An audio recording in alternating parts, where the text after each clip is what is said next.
দর্শক আসসালামু আলাইকুম।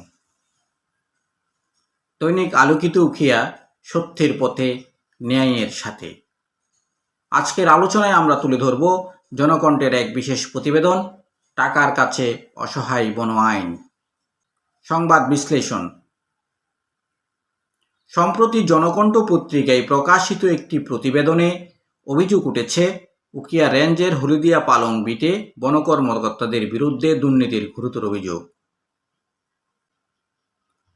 স্থানীয়দের দাবি, মোটা অঙ্কের টাকা লেনদেনের মাধ্যমে বনভূমি ধ্বংসের অনুমোদন দেওয়া হচ্ছে, অথচ যারা এই অনৈতিক চুক্তিতে রাজি নন তাদের বিরুদ্ধে কঠোর আইন প্রয়োগ করা হচ্ছে।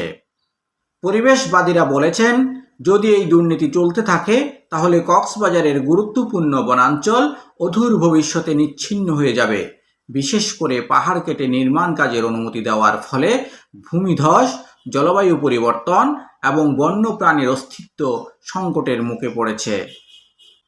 বিশ্লেষকরা মনে করেছেন, দুর্নীতি বন্ধ না হলে এই বনভূমি রক্ষার জন্য নেওয়া সব আইন অর্থহীন হয়ে পড়বে।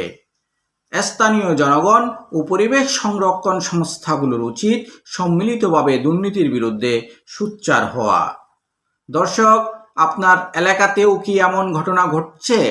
মন্তব্যে জানান এবং শেয়ার করুন, যাতে সবাই সচেতন হতে পারে। বনরক্ষায় এগিয়ে আসুন, সচেতন হন, আলোকিত উখিয়ার সাথেই থাকুন। ধন্যবাদ সবাইকে। আসসালামু আলাইকুম।